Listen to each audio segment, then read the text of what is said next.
Eu vim carregar o meu carro e tive um momento assim de muita reflexão e achei que eu poderia agora compartilhar para depois não deixar, não perder, né?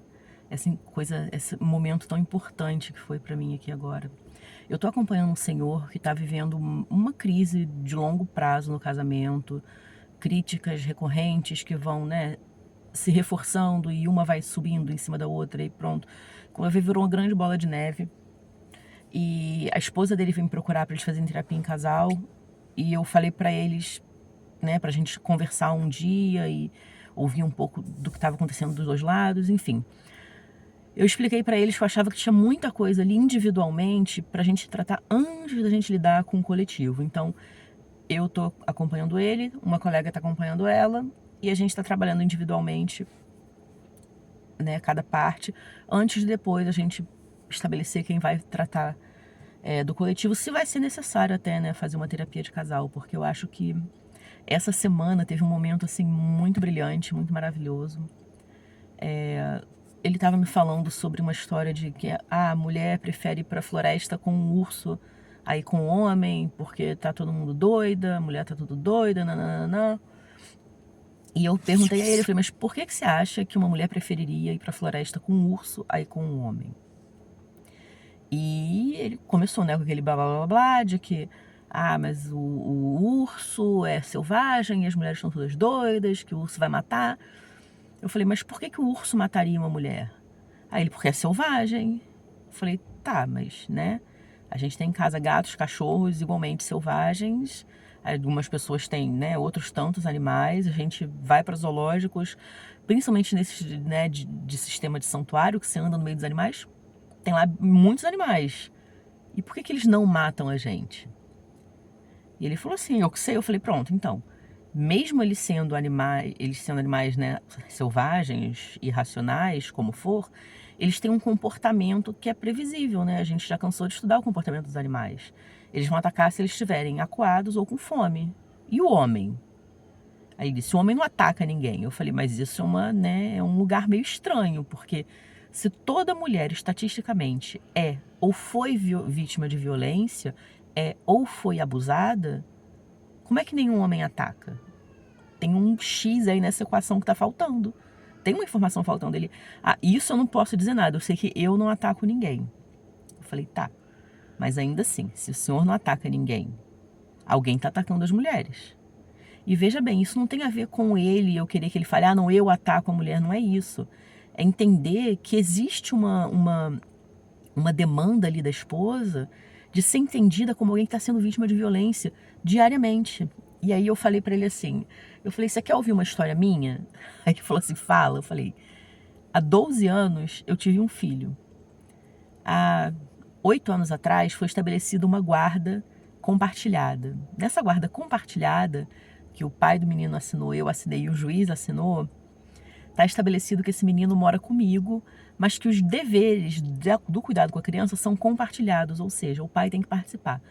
Aí ele falou, ok, eu falei, o pai nunca levou no médico, o pai não paga a pensão integralmente, o pai nunca está presente, o pai desaparece por meses a fio e o pai não faz a uma coisa que eu precisava que ele fizesse, que é o que está escrito e assinado lá, que é quando quiser buscar a criança, tem que avisar com 24 horas de antecedência que horas vai buscar, que horas vai levar e aonde vai.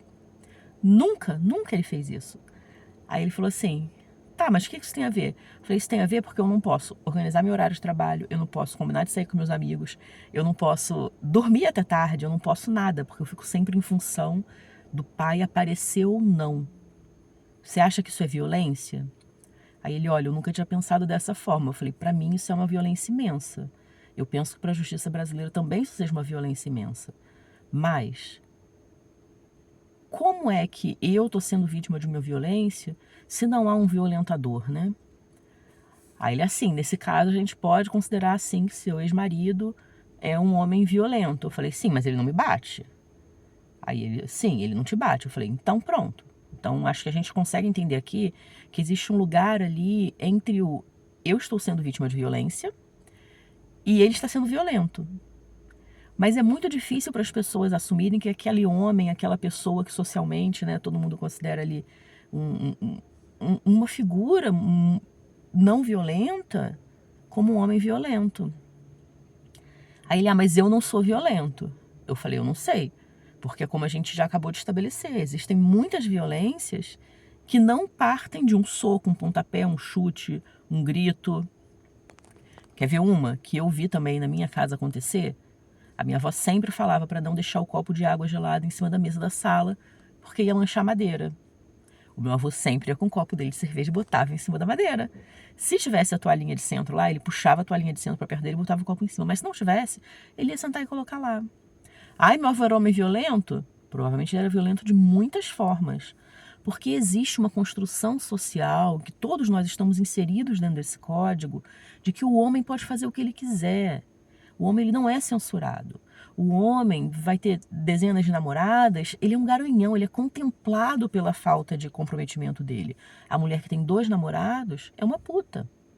Então, assim, toda a construção do nosso social, ela é em torno do homem e das liberdades dele, e a mulher é um receptáculo dessa liberdade do homem e é passiva em tudo isso. Então a gente está ensinando as nossas meninas a não andarem com roupa curta, a não saírem à noite, a não falarem com estranhos, a carregarem uma faca, a fazerem aulas de defesa pessoal, a terem uma companhia masculina o tempo todo. Eu não estou falando de Paquistão não, tá? Estou falando aqui no Brasil, em Portugal, na Espanha, na França, na Argentina. A gente está falando para as nossas meninas que o tempo todo elas estão sujeitas à violência por parte de um homem. Mas, curiosamente, a gente não está ensinando homem nenhum a não ser violento, porque a gente não consegue estabelecer que todo homem que está à nossa volta, ele é violento em alguma hora. Porque ele foi inserido num código de violência. A mulher nasce, cresce para lavar, passar, cozinhar, cuidar dos filhos. O homem nasce, cresce, a gente dá para ele o mundo. Você quer o quê? Uma bola? Toma uma bola. Quer um foguete? Toma um foguete. Quer fazer o quê? Vai lá, porque você é um homem. É o teu lugar, né?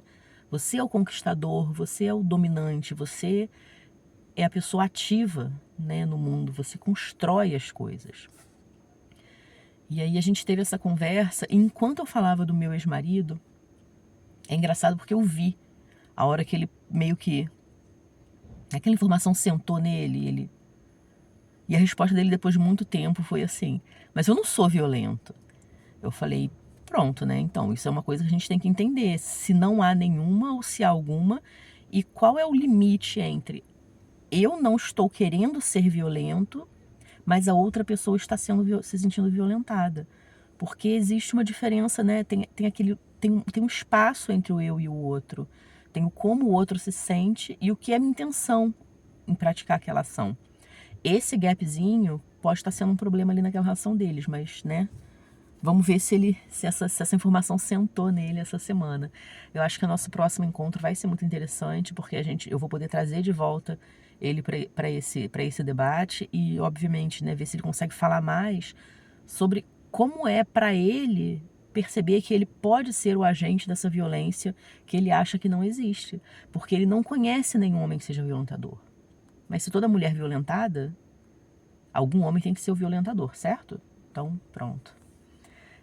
Eu não queria perder esse raciocínio porque foi mesmo um momento muito, muito importante para a terapia dele, sim, mas também para mim, né? Eu acho que eu coloquei palavras em um lugar que eu durante muito tempo tive medo, né? Receio de colocar. Imagina falar que meu ex-marido é violento. E ele é de muitas formas, muitas mais do que eu gostaria de precisar nomear. E ninguém fala disso, né? Ninguém fala daquele homem socialmente bem estabelecido, mas que ele é um completo violento, um homem violento, ele é um predador. Então, é preciso a gente estabelecer essa parte faltante dessa equação entre toda mulher é vítima de violência em algum momento da vida, mas nenhum homem pratica violência. Tá faltando aí qualquer coisa, tá faltando aí alguma coisa de olhar para dentro, tá faltando uma coisa aí de ser crítico com relação às coisas que a gente faz. E não vai ser uma conversa fácil, né? Mas eu acho que todo mundo vai precisar ter essa conversa em algum momento. Então, vamos todos começar a ter essa conversa.